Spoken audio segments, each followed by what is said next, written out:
Our guest today approaches life with flexibility, humility, self-awareness, and no doubt a lifelong learning stance. Raised as a homeschooled student, he shares a lot with us about the style of learning that worked for him and probably would work best for many others too. We talked about this idea of meeting students where their interests are in terms of building a foundation for learning. We also learned how he started out as a teacher, became a lawyer, and ultimately found his true calling, to date that is, as the head of marketing for a successful podcast hosting startup, Buzzsprout. We got into his reasons for career changes and tapped into his expertise as he shared some amazing tips on how to successfully market and grow a show. Please welcome to episode 23, Alban, Brooke. Yeah, so thank you for doing this today. The first question I would like to ask is, if I were to bring you in to speak to, let's say, my business class in high school, and you were to speak to them about entrepreneurship, how would you tell them who you are and kind of what you do? Sure. I'm Alban Brooke. I'm the head of marketing for Buzzsprout. We're a podcast hosting company, so online web technology. My background is that I was a teacher overseas in Haiti. And then after that, I practiced law went to law school and practiced law for a year and a half. So it's a little bit of a circuitous route, but I ended up in the podcasting tech space. Well, I'm interested right off the bat that you mentioned the idea of teaching, because as a fellow teacher myself, this concept of learning is obviously an important thing and definitely ties to podcasting. When it comes to your own, let's say, going way back, learning experiences as a child, how did you find school? What was that experience like for yourself? Well, I've got a different experience there as well. I was actually the oldest of 5 kids, and we were all homeschooled. I spent 1 year in public school, 8th grade.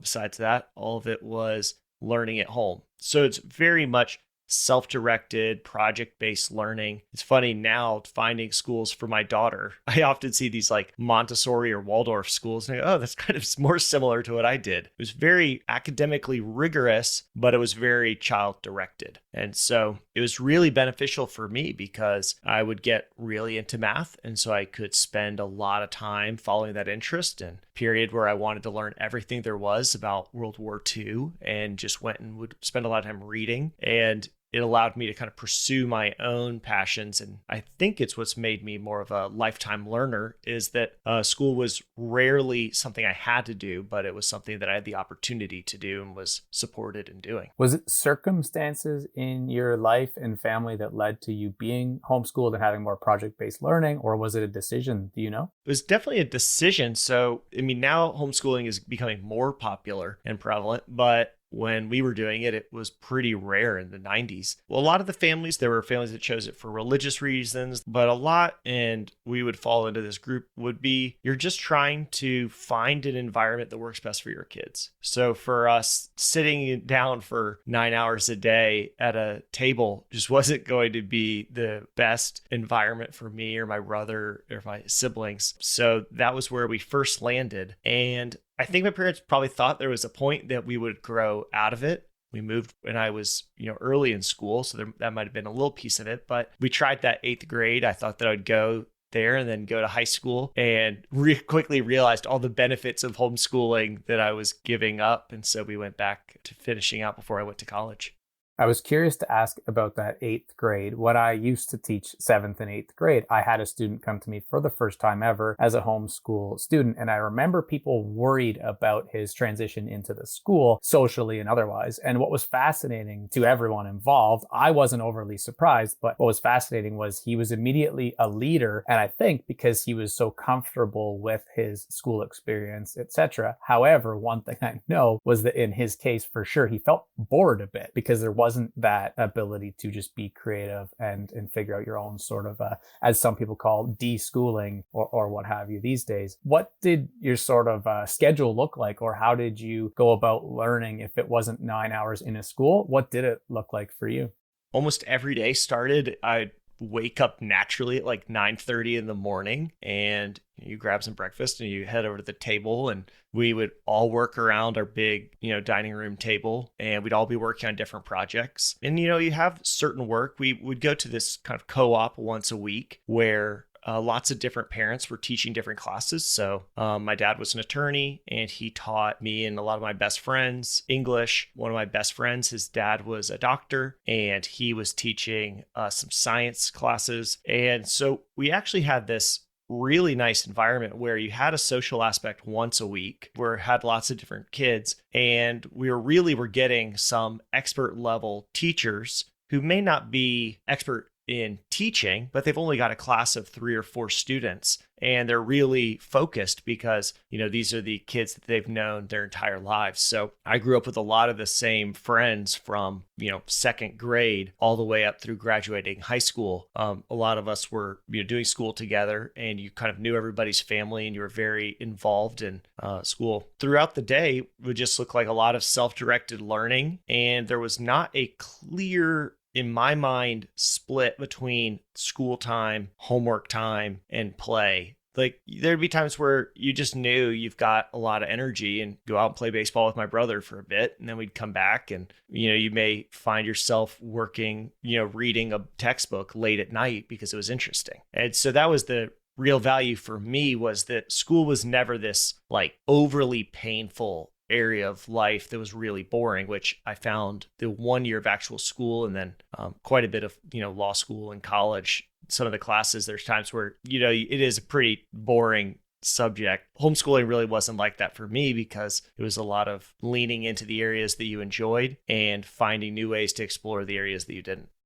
The Mamba mentality and Kobe Bryant are big influences in my life. And obviously losing him was a big moment culturally and socially for a lot of people beyond the sports world. But one thing that I loved about his work was that it was often educational based. And I don't think a lot of people knew that. And one of his favorite clips that I like listening to is when he speaks to this idea that we don't need to talk about how to help kids learn in school. We just need to almost take a step back, because they're going to guide us towards what they want to learn. And interestingly enough, he was doing a lot of work to try and bring that to the podcast space, which is pretty neat too, given the context of our conversation. You mentioned going to law school. I was going to ask, you became a lawyer. Prior to that, was that a pathway that you kind of always felt you would have towards law? I don't know. I mean, my grandfather was a judge. My dad is still a practicing attorney. And when I was teaching school, I knew I wasn't going to do that long term. And I think I started taking some LSATs, and I thought maybe law,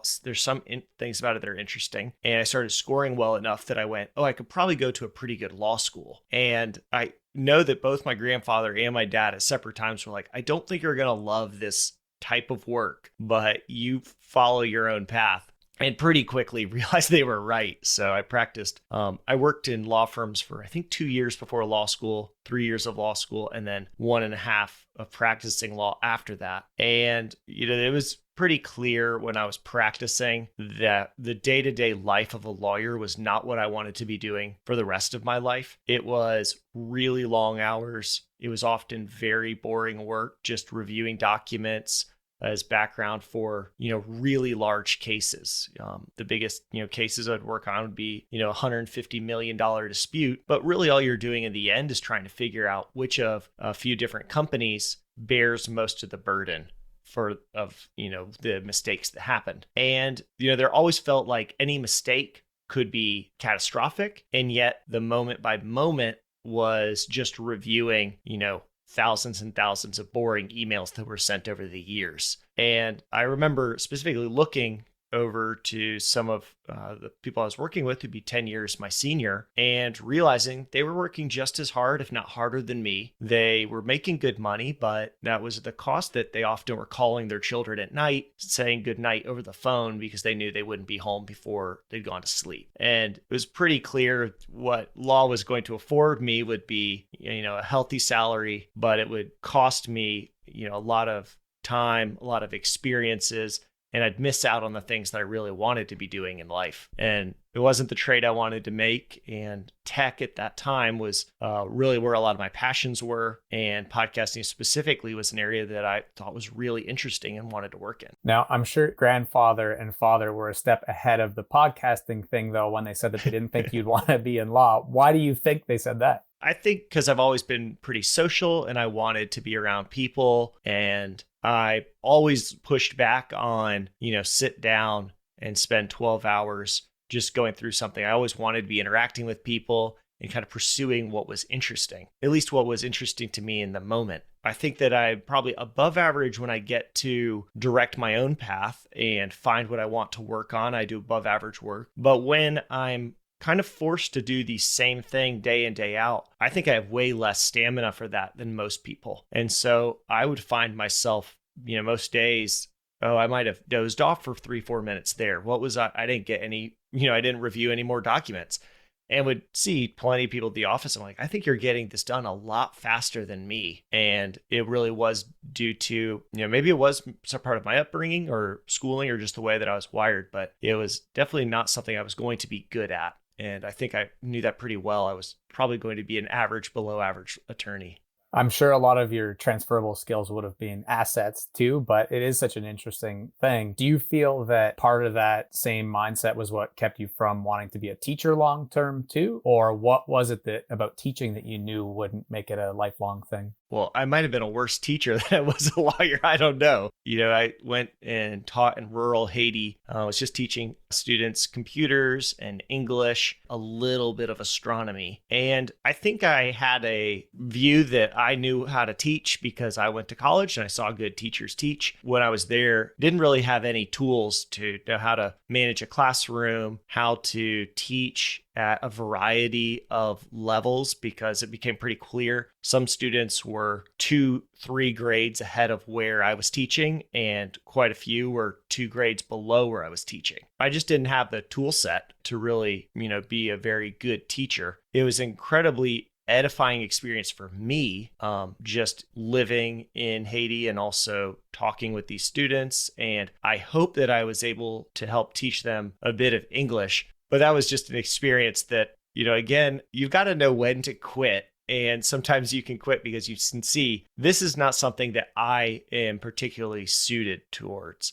And teaching and then law were both that for me. Yeah, knowing when to hold them and when to fold them, so to speak. I certainly can connect to so many things that you're speaking about when it comes to pursuits of careers and passions, etc. But this is not my episode. I'm curious, when it came to this idea of going from law to where you find yourself now, did you make that transition gradually? Was it kind of like a hard stop and switch, or how did that kind of play out for you? So I was living with 3 guys who we'd all known each other in college when I was practicing law. One was working pretty much as a groundskeeper for a college, and he would work these incredibly long hours and put in a ton of work, was really not appreciated for it and was not compensated for how hard he was working. Then another one was doing sales. And it was very clear that the amount of time he was putting in was not really correlated with how well he was paid. He was often paid pretty well. Another one was in technology and was making really good money and had he would be able to come home early, work from the house. He'd be able to take off a day when something came up in life. And I realized between the 4 of us, we had entirely different lives based on the careers we'd picked. Compensation, the respect you were given, the lifestyle it afforded, and the day in, day out grind were different for all 4 of us. I know that we all know that. It really was only that experience that continually showed me over and over, a cool opportunity would come up and friends would do something and 2 of us would get to go do it. The other 2 had no chance of going because of the work we'd picked. The friend that was working in technology was, I think, the 4th person to work for Buzzsprout. And so I remember I was really into podcasting and was kind of always chatting with him. And I remember saying if you got me an interview there for anything,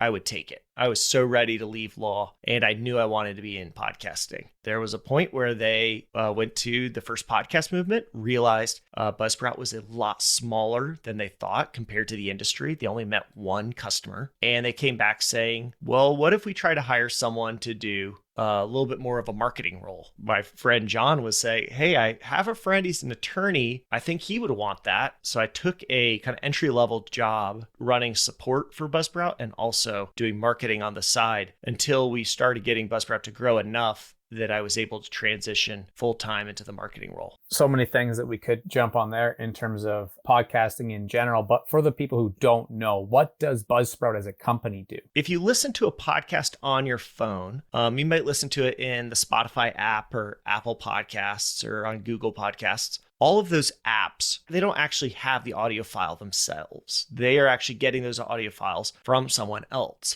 And that is a company like Buzzsprout. What we do is we just make it easy for people to upload their podcast to us, and then we help distribute that podcast to all the different apps and directories across the web. And then we make it really simple for you to see the stats, to learn more about your listeners, to continue to grow your podcast. So we're trying to give you all the tools to be a successful podcaster. And we do that in a variety of ways where all of our marketing is really focused on educational content. We have a really great US-based support team that are all experts in podcasting that answer on average within 16 minutes of anyone emailing Buzzsprout. So we're always trying to do our very best to kind of walk alongside of you and help people with their podcasts. And then the whole goal of our app, our team building our app, is they're trying to make podcasting as easy as possible. We're not trying to overcomplicate it. We want you to be empowered to make a great show. So that kind of is my pitch for what we're doing at Buzzsprout. Yeah, I think that sums it up pretty well. It's interesting because there are a lot that brag about being able to host podcasts,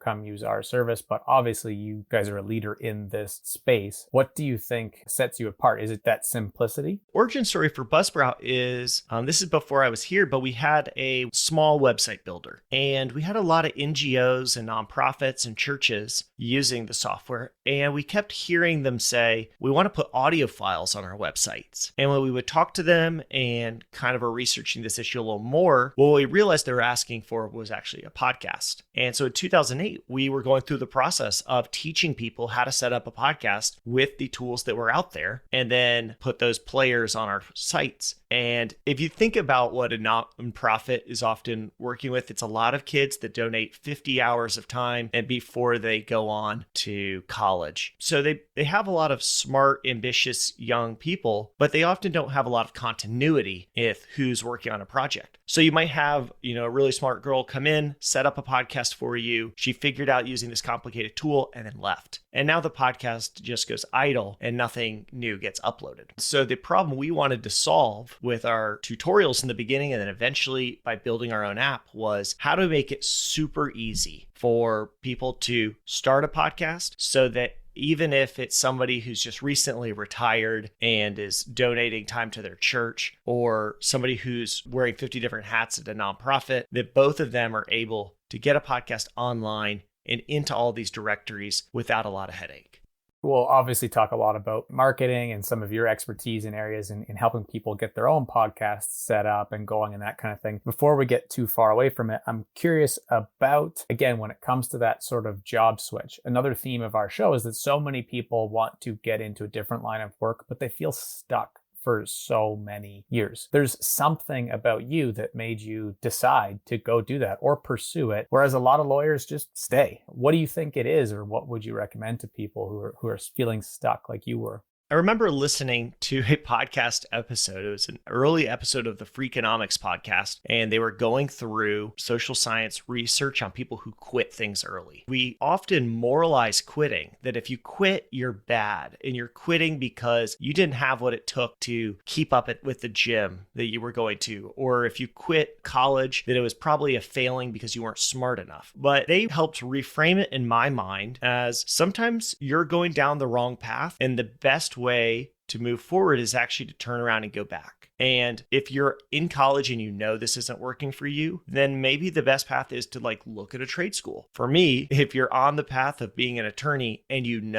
I just felt like I was constantly looking down the path ahead of me. It wasn't work like this for 2 years and then get the lifestyle you want. It was everything that law was offering me were things I didn't want. I didn't really want to join a country club to try to get big clients, and I didn't want to drive a BMW because I didn't really care. And what I really wanted was to be able to take 2 weeks off in a row, which I realized almost no lawyers were able to do.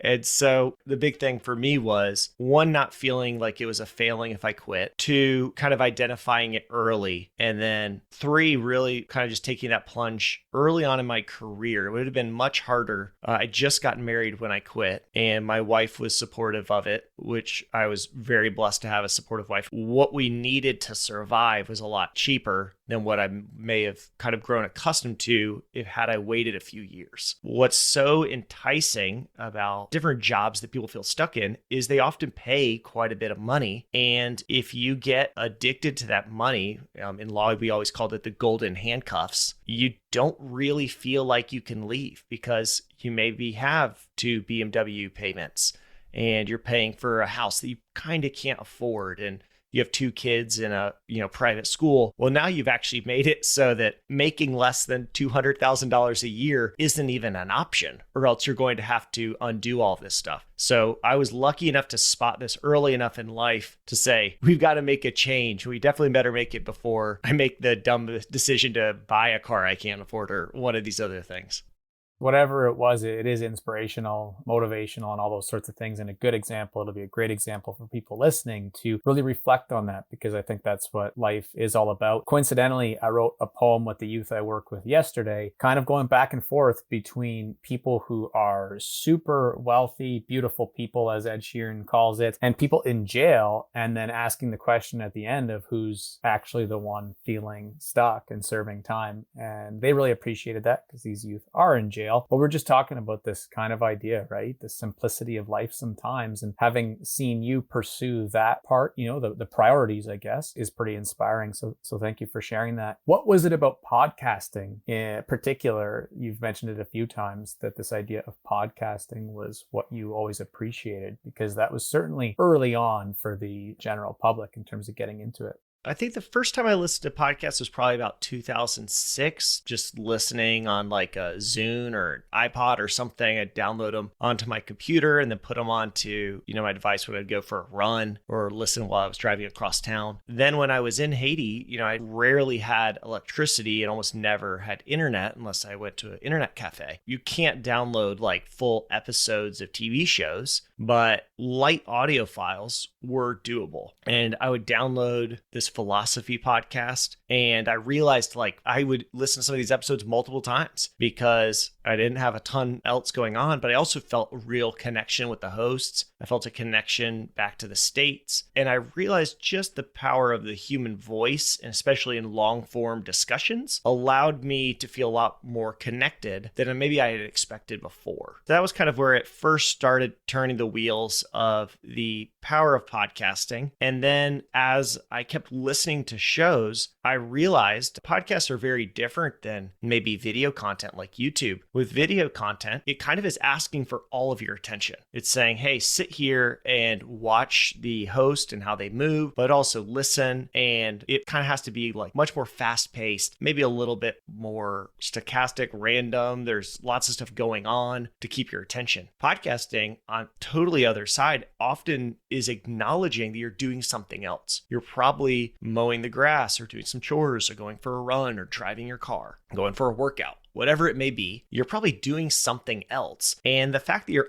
doing something else helps you to focus on the conversation for much longer. And especially as I saw more and more media and news kind of move towards a little bit more sensationalism. Everything was a controversy. Everything was kind of exciting, and it was building anxiety to keep us kind of hooked for longer. As those segments were going down and getting shorter and shorter, well, podcasts were getting longer and longer, and people were having not just 45-minute conversations, but often 3-hour conversations, because that was the attention span of somebody listening to a podcast. And so those are some of the things. Some of those were probably there before I started podcasting. Definitely those are things I believe now about the medium. It's doing a much better job at solving some of these problems that we've seen with the internet, of feeling disconnected from other people, not really taking the time to listen and to understand. We're able to dig into much more nuance in a podcast. And I think that podcasting is doing a really good job of solving those issues while providing really unique and valuable content for the listeners. Versus, let's say, two YouTubers fighting on TikTok for 15 seconds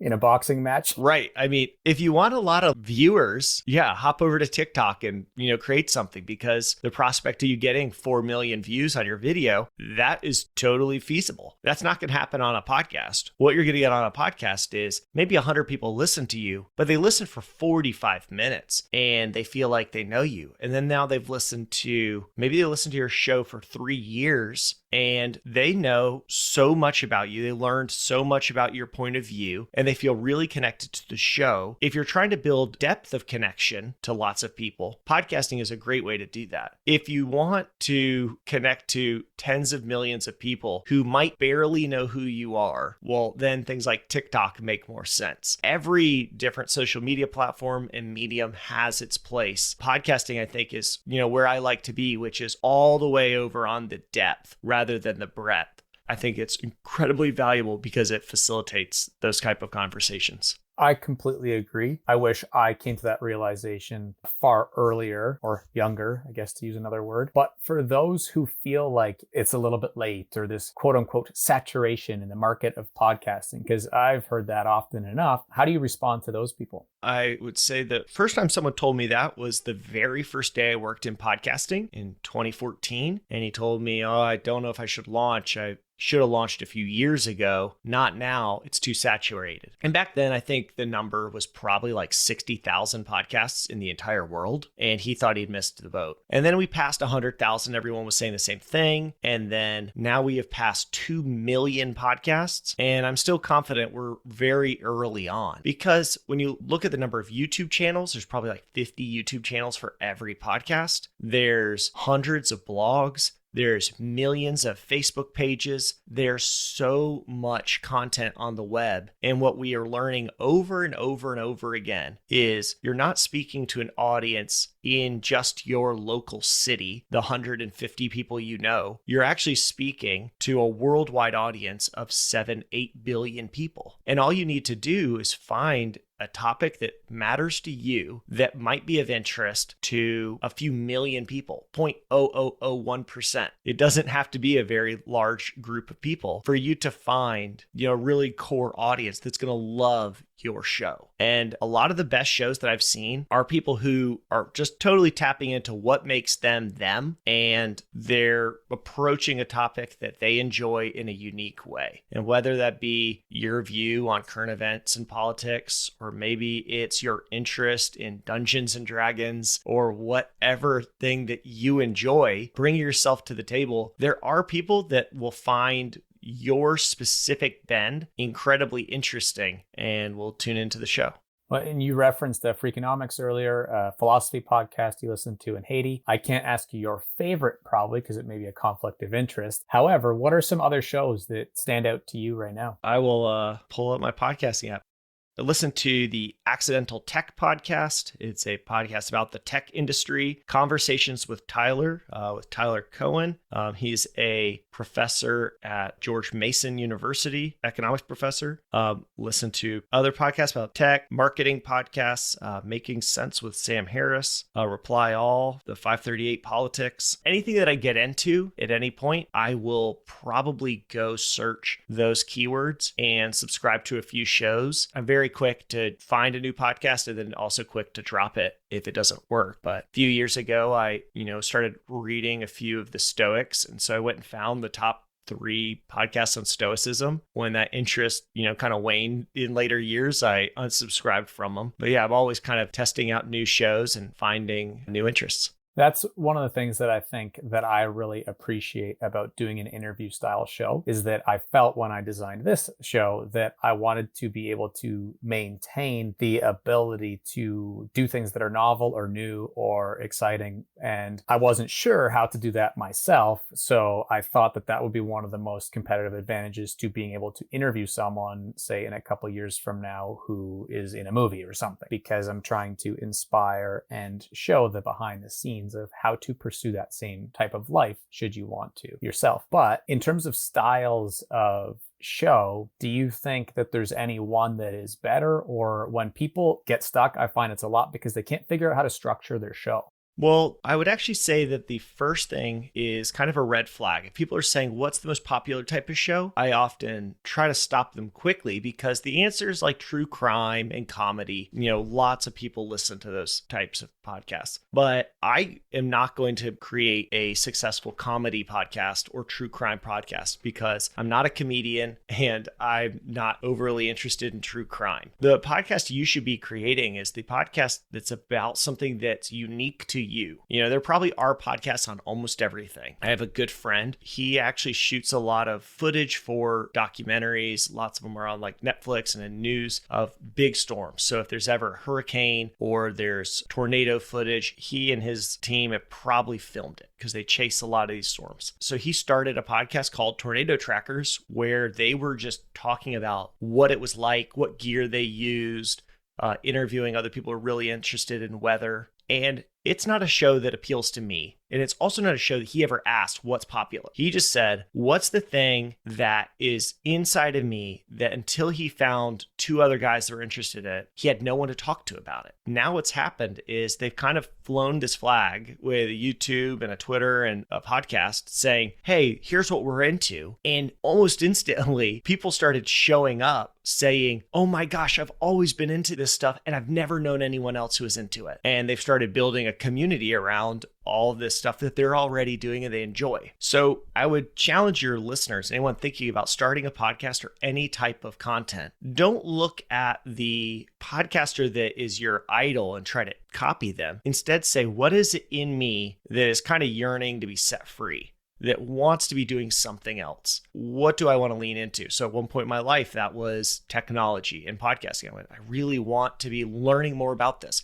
and talking to people about it, explaining why I think it's important. I don't want to be doing this legal review for 12 hours a day. And that was what led me into a career that was going to work really well for me. And so tell your audience, find what you're really into. Now, as far as format, interview shows are very popular because you do a lot of work on the front end, prepping questions and learning about your guest. But then your guest is going to provide a lot of the thought that goes into the episode. So that's really nice. I also often like breaking up podcasts into segments, especially if you maybe have a roundtable discussion. I'm on a show that's a roundtable discussion where it's three of us, it's the same three hosts, and we're talking about a specific industry, and we always outline our topics beforehand.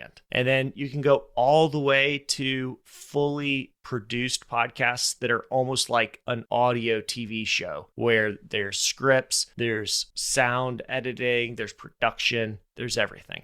Interestingly enough, I don't want to get sidetracked by that, but I'm thinking of making one of those because I referenced Kobe earlier, and that's what he was really doing a really cool job of working on. And I'm sure his team and studio he was building will still work on it. But I got two young daughters who have just such cute voices right now and love creating content, but I don't think YouTube's right for them, and a wife who's done a lot of voiceover work. So I said just yesterday, I said we should make like a little Paw Patrol type series. Wow. And that would be neat. I love it. But it's like you can only do so many things at once. And for now, I got to put the energy into the quality and quantity, I suppose, of this. That's great. As we wind things down, I think it would be good to get specific into marketing. I know you could talk for probably 4-year degree on it, but when it comes to the idea of I've created a show and I really want to get it out there and have it spread, because while we do create for our own passions, obviously, if it's going to be successful to allow you to focus on it full time, you need people to listen. So what would be kind of like your steps to succeeding in the marketing of a new podcast? When people think of marketing, they often confuse it with advertising. Advertising is the purchase of ads to get attention. And even that is only a segment of the marketing equation, getting attention. So I often first start at the way I think about marketing is we're trying to gain attention. We're just trying to get in front of people so that we can build trust and earn trust with any customers or listeners or anybody we're engaging with, so that we can then build a community around whatever we're doing. If you think about the very best brands in the world, Apple, Coca-Cola, what they're doing is they are actually going through that process. They get attention. They found ways to consistently get in front of you, whether it be commercials or PR or just creating really cool products so you want to learn about them. Then they earn your trust. You can drink a Coke anywhere in the world and it tastes the same. And you have this super high level of trust that when you pop the top of a Coke, it's going to taste, what you're used to and you'll find it delicious. If it 1 time out of 50 didn't taste right, you would actually lose a lot of trust and they would not be able to continue to get you to come back and buy. And then to build community. If you look at Apple, what they've done with getting so many people are so invested in this brand that all the relationship is you send them thousands of dollars and then they let you buy a computer or a phone. And yet they've still found this passionate fan base that loves them so much for it. And you look at, there's so many memories that you may have that are associated with Coke. This times you drank a Coke with your grandfather, or maybe you're overseas and you drank one. A lot of brands are kind of doing this. So attention, trust, community. Ways to get attention is the first step. You need to actually have your podcast out there. Get it into directories so it can be found. Utilize social media so that you can actually have the chance for your podcast to get wide exposure. You can do things like purchase ads. The best way to purchase ads for a podcast are inside of podcasting apps rather than trying to run Facebook ads. I've never seen anyone do that successfully. Being a guest on another podcast, and just doing any sort of normal marketing activities to get people to know that this podcast exists. Doing things like actually saying exactly what your podcast is in the description, make it very clear in the artwork what it's about is really good for gaining that attention. Then trust. Your listeners want to be able to trust that you will be there every week if you say you will. So when they go look in their app, the show is ready to listen to. I've seen a lot of podcasters make this mistake when they stop podcasting regularly. They start missing weeks without telling their audience, hey, it's going to be a couple days late, or I'm not going to be here this week. It's totally fine to miss, but you want to be building that trust with your listeners. Same way that if you stopped showing up to dinner with a friend, you'd want to shoot them a text before they went there and missed you. If you want to be the expert on something, you've got to put in the research. So a lot of times I hear people, maybe they're a fan of comic books, and so they do a comic book podcast, but maybe they haven't read a ton of the comic books they're talking about. You need to go and do the research if you want to be the expert. That's part of building trust with your audience. And then bring it back to community, because podcasts are mostly driven by word of mouth. And so you need to have a community aspect to your podcast. So I love podcasts that are vocal about how small they are. Let your audience know, hey, I really appreciate you listening. This show's only listened to by 200 people. Thank you so much for being part of this community. If you want to join me in a Facebook group or a Good Pods group or a Discord or wherever it may be, because I appreciate every one of you, read reviews on your podcast so people know that you appreciate them. Anything you can do to build this community feel, because you're the one who raised the flag saying, here's the thing that I'm into, and other people found you. Will now let them share their voice and their passion and their thoughts as well, so that when the time comes to recommend your podcast, that they want to. They're like, oh, not only is this a cool podcast, it's exactly the show you'll love. And it's a show that I've been a part of for so long. And, the community's great. And there's so much more invested when they're recommending the show. So that's kind of the framework that I think about when marketing a podcast.